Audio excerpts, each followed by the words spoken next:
e Jesus acolheu. De modo que, com Jesus, ou era absolutamente visceral, verdadeiro, sincero, simples, ou era gestuoso o movimento, era um gesto, era um toque, era uma expressão. Como ele aceitou também em Betânia, na véspera da sua morte, depois de ter ressuscitado a Lázaro, está na casa ali dos amigos, Marta, Maria e Lázaro, e se derrama, uma mulher derrama sobre a cabeça dele, muito provavelmente Maria, a irmã de Lázaro e Marta, mas seja lá quem tenha sido, derrama um vaso de alabastro, cheio de um nardo puríssimo, de um perfume da qualidade mais excelente, para você pegar apenas uma dedadinha e passar em algumas partes assim, deixar recender por todo o ambiente, ela pega e derrama tudo sobre a cabeça dele, o nardo inteiro, e o ambiente fica absolutamente impregnado daquele cheiro maravilhoso. E Judas disse, mas para que esse desperdício? Esse negócio vale uma fábula. Por que não se guardou esse nardo e não se vendeu o produto e não se angariou fundos para colocar à disposição dos pobres? Aí Jesus disse, para com isso, Judas. Os pobres, vocês sempre o têm com vocês. A mim, nem sempre vocês me terão com vocês. Ela se antecipou, me ungindo para a minha morte. Em verdade eu vos digo que aonde quer que este evangelho seja pregado, isto será contado para a memória dela. Porque não foi uma tentativa de aparecer, era uma compulsão amorosa do coração, sincera e visceral, expressando o que, se ela pudesse arrancar da alma dela, ela arrancaria. Ela simbolizou o desejo dela de adorar perfumadamente a Jesus com o derramar do nardo e naquele vaso de alabastro sobre a sua cabeça. Não há rechaçamento da parte dele. Porque ninguém nunca soube lidar com o elogio como Jesus o soube. Ninguém. Ninguém antes dele, nem ninguém depois dele jamais saberá. Porque elogio, gente boa, é um negócio poderoso e desgraçado. Quando é sincero, em geral, aquele que o recebe nem sempre é maduro o suficiente para receber nem mesmo o elogio sincero que é feito da parte de um outro. Quando é insincero, mas é bem construído, é desse tipo que eu li aqui, grandioso. Normalmente ele enfatua, ele envaidece, ele ensoberbece, ele falsifica a autopercepção do indivíduo, ele suborna a alma, ele sequestra o ser do cara. No mínimo ele começa a gerar a obrigação no indivíduo de viver à altura daquela presumida e declarada expectativa lançada sobre ele. Aí ele já fica naquela de não vou frustrar esse grupo. No mínimo. Vieram, disseram, e eu vou frustrá-los. Aí em seguida começam os laços. Porque o indivíduo falsifica seu próprio ser, sua sabedoria, seu bom senso, e passa a viver para atender a expectativa daquela cantada que foi colocada com tantos superlativos, e que o coração caído da gente tende a querer existir para não frustrar a expectativa. E quando ela é insincera, o laço é certo. E ainda que ela seja sincera, se a gente vive para honrar aquela expectativa, a gente perde o norte, o bom senso, a consciência, o sentido de propriedade, a sensatez, o timing, a hora, e já fica sequestrado pela expectativa do outro. Fica responsável por aquele a quem supostamente teria cativado e que faz declarações de tamanha entrega, ainda quando seja sincera tal declaração, embora superlativa. O fato é que a maioria de nós não sabe lidar com elogios, de nenhuma natureza. O elogio falso, quando bem dito, nubla o nosso discernimento. Quando bem falado, quando bem arquitetado, nos envaidece.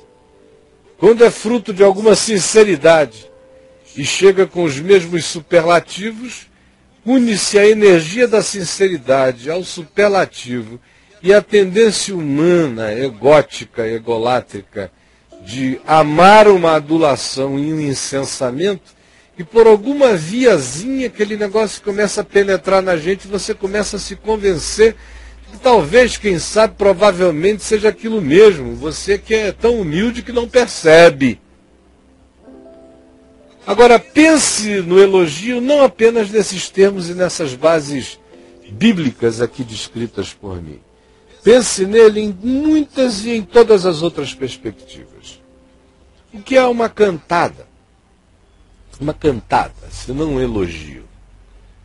Se não for aquela de pedreiro em porta de construção, que a maioria das mulheres, só as carentes demais é que gostam, que passam ali na frente, e os caras dizem, gostosa, vou te pegar gostosa, e falam todos os impropérios, e só uma mulher muito, muito, muito a perigo é que gosta, embora tenham umas que até já me disseram, que andam tão a perigo que passam em porta de construção de obra para ver se recebe uma massagem no ego do cara que está ali virando a massa, porque eles não resistem virar a massa e dizer, eu gostosa. Aí se eu te pego e falo as coisas mais impensáveis.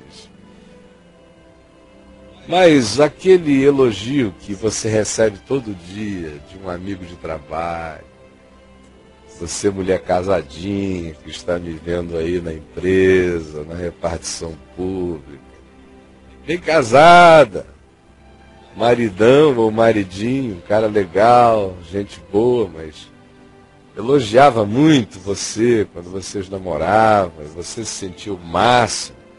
Foi parte assim importante do processo de conquista. Agora, já assim, acordando todo dia ao seu lado, ele já nem é tão frequente como a sua alma gostaria, mas o seu colega de trabalho não deixa passar um dia. Se você chega de sainha, ele diz, meu Deus, como você fica linda com essa sainha. O que ele está dizendo é, os desenhos dos seus quadris e a sua coxa, minha filha, são maravilhosos. E fala da sainha. Quando você chega com um bustiezinho, uma coisa que deixa assim mais cavadamente seus seios, meu Deus, como essa parte da sua roupa ressaltou você, que coisa maravilhosa. Qual é o seu cabelo? Qual é o seu cheiro? Qual é o seu modo? Qual é a sua voz? Fulana, que bom que você chegou.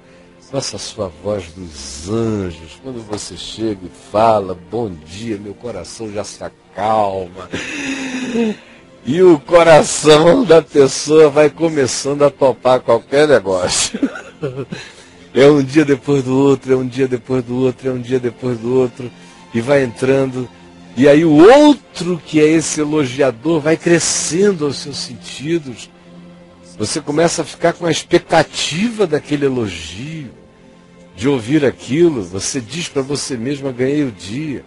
Diz para as amigas no almoço, poxa, eu tenho um colega de trabalho que salva meu dia todo dia. O cara diz isso para mim, olha, ai, como é bom ouvir aquilo. Não que eu queira nada com ele, mas faz um bem. É uma massagem maravilhosa no ego. Ou você que recebe isso de mulheres que trabalham com você e que chegam ali e dizem como você é educado, como você é cheiroso, como você se veste bem, como você é inteligente, como você tem postura, como você é sábio. E quando elas dizem, meu Deus, quem dera os homens fossem como você, infelizmente você é uma raridade, fulano.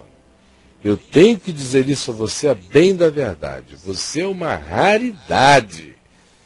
Aí lá vai você, o Mister Raridade. Depois de um tempo, você já anda com a faixa de Senhor Raridade. É o cara mais cheiroso do pedaço, é o mais elegante, é o mais apropriado. Outras vezes é de um outro modo. Quem dera os homens tivessem sua dignidade, sua postura, sua integridade. Porque você é um cara que não negocia, você é o que é. Você não ofende ninguém, mas também diz tudo que seja próprio e necessário. Que coisa extraordinária, bem-aventurada é a sua esposa, que Deus a abençoe, benza a Deus.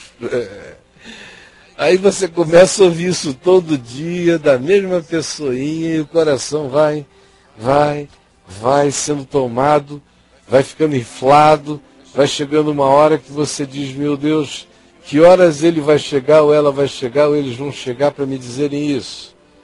Eu até aqui me referi apenas à relação homem-mulher, mas isso acontece também na coletividade. Quando um grupo inteiro, um departamento da sessão de trabalho começa a dizer isso de você, aí começam a surgir ideias superiores na sua mente, até em relação ao seu patrão, ao seu gerente, a quem esteja sobre você, porque é uma indução nessa direção. Coloca você, às vezes, até na obrigação de uma rota de colisão, de ser o defensor de uma categoria, o representante de interesses, por causa dos elogios, dos elogios, dos elogios. Ou quando é um dom que você tem, que é o tempo todo elogiado, e se você não tem maturidade, você começa a se hipervalorizar, daqui a pouco você está numa negociação de trabalho porque você é tão elogiado querendo aumentar seus ganhos. E começando a ser até mal interpretado por quem via você como uma pessoa natural e simples. Mas o elogio tem um poder extraordinariamente subornador e sequestrador do coração da gente. E há também aqueles que são os fariseus e os herodianos do elogio, são os especialistas. É aquele pessoal que vive para incensar. Não é só o cordão dos puxa-sacos que cada vez aumenta mais, não.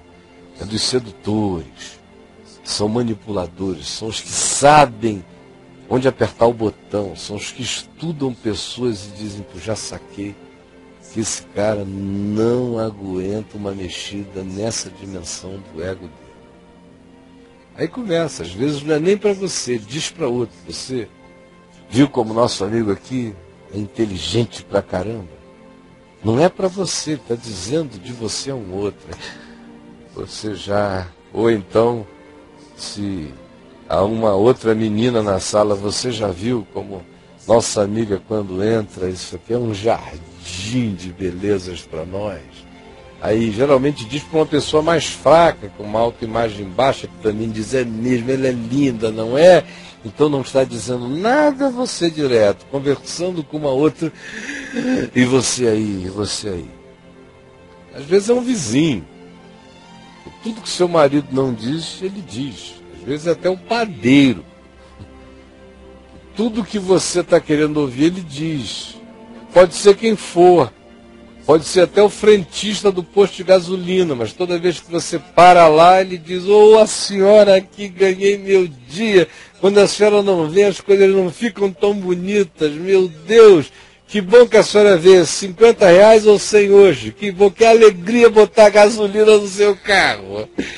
E tá a bichinha ali carente, daqui a pouco ela tá olhando pro frentista assim de cima a baixo. Poxa, ele tem uns braços bonitos. Que olhos tem o frentista. Como ele é delicado. Vocês não sabem o que eu já vi nessa vida acontecer por causa de elogios incessantes e como o coração vai ficando sequestrado. Tem uns, como eu disse, que são os mestres dessa dissimulação. Tem uns que elogiam sinceramente, mas como até na Bíblia a gente viu, os que elogiam sinceramente não são verborrágicos.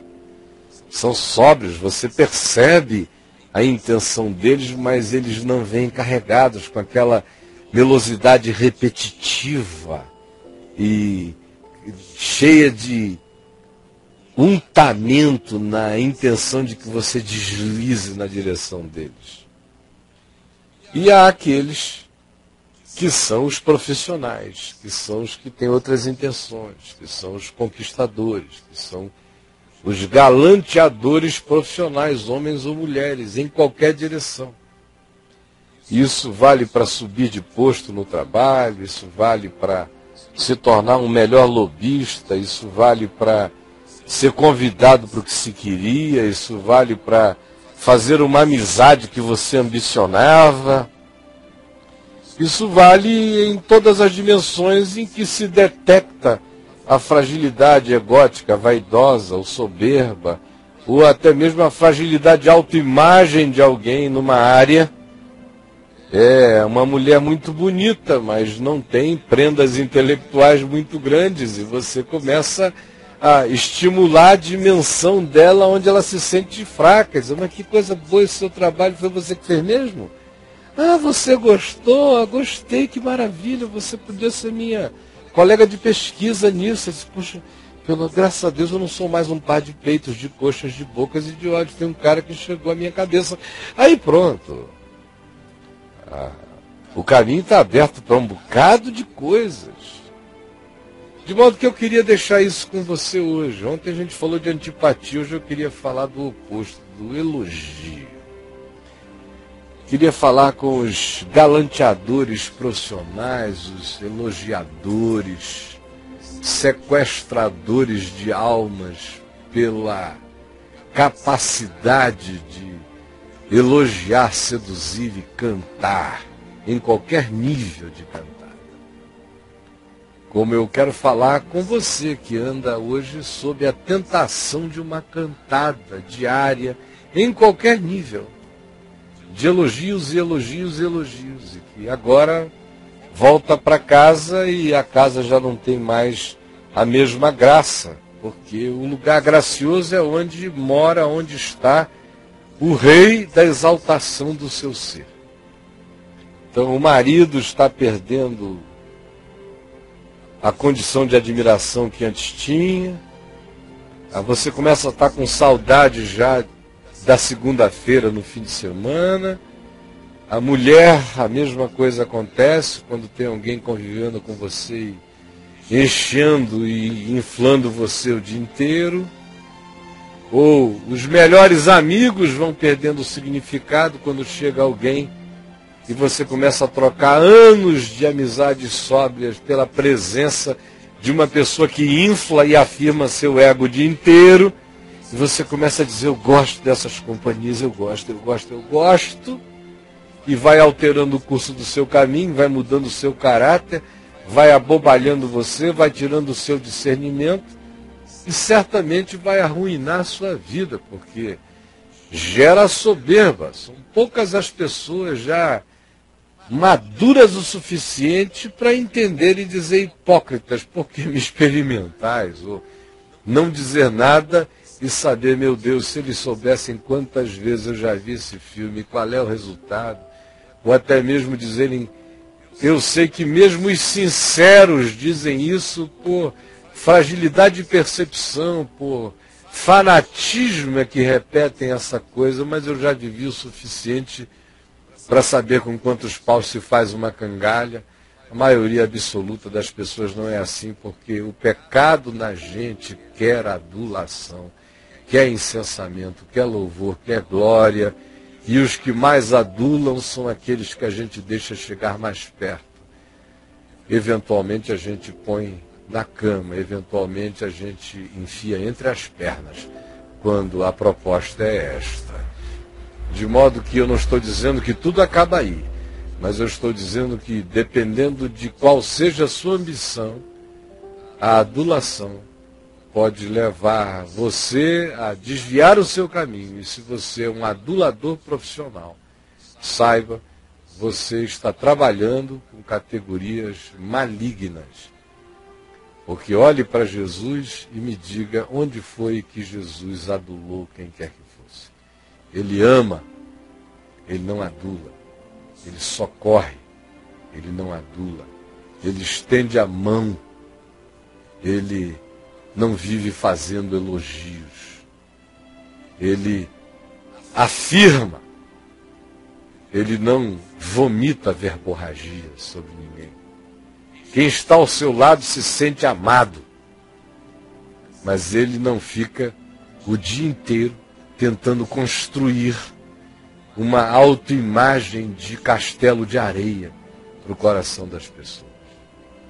É óbvio que nas nossas relações humanas relativas, a gente tem que saber elogiar o marido, elogiar a mulher, elogiar os filhos, afirmar amigos, afirmar colegas de profissão, afirmar o patrão, afirmar o empregado, afirmar o anônimo que fez um ato bom, mas não viver para essas repetições, porque elas acabam se tornando corruptíveis. Até a esposa da gente, até o marido da gente precisa saber qual é a hora do elogio, qual é a hora em que o silêncio está dizendo que no seu coração você gostaria que no coração dele ou no coração dela houvesse alguma reflexão acerca de alguma coisa. A mesma coisa com os filhos, em qualquer nível da vida.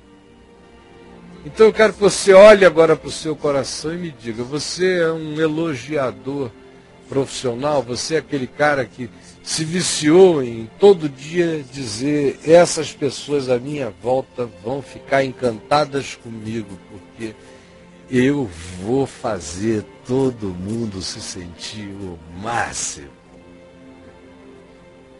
E vou tirar vantagem com isso, ainda que muita gente não faça isso com essa deliberação maliciosa, mas inconscientemente faça isso até por insegurança. Ou você é aquele que está sob o assédio dos elogios e está convencido de que você é quem dizem todo dia que você é. E está começando a surtar, perder o seu bom senso, perder a sua autopercepção, está em processo de cantada, de sedução. Não importa a direção nem a proposta da cantada, nem da sedução. Pense nisto, lote aqui o chat. E eu peço ao Espírito Santo que dê coragem a você de saber que você não está lidando com uma coisinha boba. O Evangelho aqui registra a força tentadora de uma cantada magistral, a qual Jesus teve que enfrentar com a verdade mais cortante. Agora, Jesus era Jesus e você é você e eu sou eu. E se tem alguém do nosso lado dizendo todo dia a mesma coisa, e nos divinizando e nos exaltando, um coração tão doente quanto o nosso, tende a crer que pode ser o ídolo desse que nos adora. Senhor Jesus, eu peço que tu nos tragas revelação, coragem, discernimento e também que este seja um dia de salvação, porque tem gente que está derrapando, tem gente que já caiu, tem gente que também se viciou em usar desse artifício. E tem gente que não aguenta quando esses artifícios são usados para gerar um ídolo, para massagear seu próprio ego, para adular-lhes a alma. Pelo amor do teu nome, ajuda-nos a cairmos na consciência da verdade e a termos o discernimento de que todo homem, toda mulher, por mais firmes que estejam, são pura vaidade. E eu também quero pedir que tu nos livres do mal e desses males que vêm carregados de tantos superlativos positivos, e generosos e encantadores, divinizantes, e eróticos e sensuais, e exaltadores de nós mesmos, e que vão mesmo no coração da pessoa mais purinha e mais íntegra, se exposta a isso todos os dias, por pessoas que sejam também agradáveis, belas, interessantes, inteligentes, cheirosas. O coração vai se abrindo, e aquilo que antes era raiz em nós vai se desenraizando, e outros mundos vão sendo plantados pela fantasia do nosso coração. Ajuda-nos a percebermos a realidade e salva-nos pela tua verdade. É o que eu te peço em nome de Jesus. Amém.